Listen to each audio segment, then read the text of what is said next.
Duam ndalem tek trinjtë e sotëm të freshit, duke juruar për këtë manifestim të shkëlqyer që organizoni sot, për këto mesazhe që ju jepni për gjithë trinjtë e Shqipërisë, sepse pjesëmarrja e tyre në jetën politike dhe shoqërore është vendimtare që Shqipëria të eci më shpejt në rrugën e një rilindje të merituar europiane, në mënyrë që të rinjt të mos mendojnë më të largohen nga vendi për të gjetur Europën, por që gjithë bashkë ta ndërtojmë çdo ditë më mirë Europën në vendin tonë. Do doja të përshëndesja edhe kryetarin e Partisë Socialiste dhe kryeministrin Edi Rama, i cili kam frikë se dhe ai para 23 vjetësh na ka marrë për të çmendur.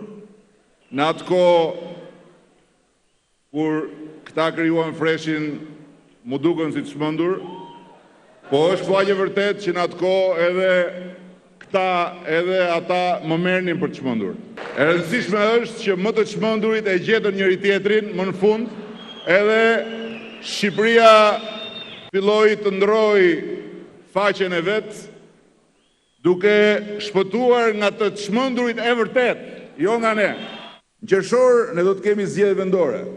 Dhe unë jam sot krenar të them se këto do t'jenë zgjedhje para në Shqipëri, ku asnjë mësues apo rrogtar i shtetit nuk do të detyrohet të marrë pjesë me zor në miting. Asnjë klasë e vetme gjimnazi nuk do të trajtohet si kopet delesh. Asnjë shkollë në Republikë nuk do të lërë asnjë minutë mësimi për të mbushur shesin e betejës elektorale. Zgjedhjet e ardhshme vendore nuk janë betejë e radhës me kundërshtarin që mundëm në 23 qershor, me cilin do të përballemi sërish dhe do mundim sërish në 2017, po janë stacioni i radhës në rrugën tonë të rilindjes shqiptare.